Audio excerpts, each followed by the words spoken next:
Ingin ku kisahkan cerita tentang alasan jika andai saja waktu bisa berulang.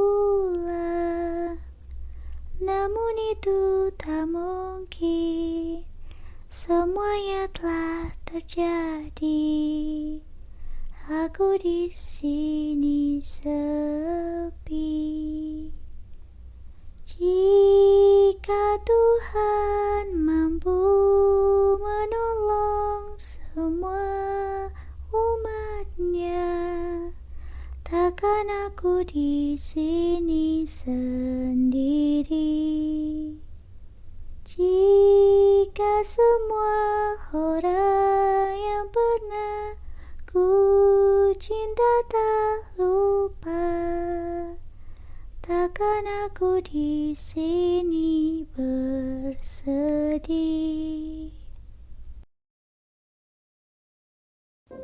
Pada suatu hari, ada seorang wanita janda tanpa anak. Ia tinggal di rumah panggung di suatu desa. Di masa sulitnya hidup untuk mendapatkan uang, ia pun tidak tahan lagi hidup dalam kesusahan. Pada akhirnya, ia memutuskan untuk pergi ke hutan untuk mencari pesugihan. Di dalam hutan, ia melakukan ritual di salah satu pohon. Ia membawa nampan, lilin, garam krosok 1 kilo, sebungkus bunga setaman, 2 buah telur mentah, dan setandan pisang raja. Di dalam hatinya, ia bergumam menginginkan harta kekayaan. Sekiranya ia telah menunggu selama berjam-jam di dalam kegelapan hutan, tiba-tiba muncullah pocong tanpa badan di hadapan wajahnya. Kepala pocong itu pun seraya berkata, "Apakah kau bersungguh-sungguh menginginkannya?" Wanita itu pun lalu menjawab, "Saya bersedia dengan segala apapun resikonya."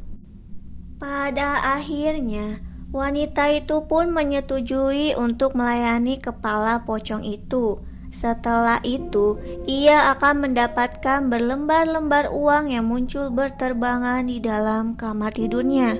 Namun apabila wanita itu memutuskan untuk berhenti, maka nyawanya lah sendiri yang menjadi taruhannya. Pada malam pertama ritual pesugihan itu, kepala pocong itu akan datang ke rumah si wanita janda itu. Lalu, wanita itu akan meletakkan kepala itu di atas sebuah nampan yang sudah ditaburi bunga setaman, 2 lilin, dan setandan pisang seperti permintaan kepala pocong itu. Tanpa penerangan lampu di dalam rumah yang gelap, wanita itu pun mengucapkan permintaannya. Setelah itu, ia angkat kepala pocong itu dari pucuk terbaik. Iklan teh kali. Lalu wanita itu memasukkan kepala itu ke dalam sarungnya dan membiarkan kepala pocong itu menjilati kue pukisnya.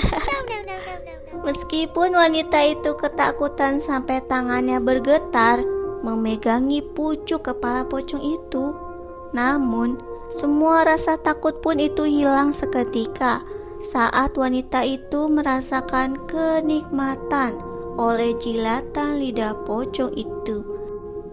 Kejadian itu pun berlangsung bertahun-tahun sampai tiba akhirnya kue pukis anunya wanita itu semakin terluka dan makin lama makin membusuk. Walaupun ia mendapatkan semua yang ia inginkan, misalnya ia bisa memperindah rumahnya dengan cat rumah dan mempunyai beberapa perhiasan. Namun, tidak satu pun obat yang mampu menyembuhkan luka di anunya. Meskipun ia berobat tanpa menggunakan uang pesugihan itu, tetap saja tidak akan ada yang mampu menyembuhkannya. Karena itu adalah resiko yang ia tanggung karena bertahun-tahun anunya dijilati kepala pocong itu. Dari awal, wanita itu tidak mengetahui bahwa hal itu akan terjadi. Ia hanya diberitahu oleh kepala pocong itu bahwa bila ia tidak melayaninya, wanita itu akan mati. Maka dari itu, cerita ini aku buat agar tidak ada lagi yang melakukan pesugihan kepala pocong ini. Karena bagaimanapun awalnya bahagia, namun pelaku pesugihan akan selalu berakhir dengan tragis. Karena namanya juga makhluk jahat seperti itu tidak akan sama sekali menguntungkan. Namun, tidak semua makhluk seperti itu jahat ya.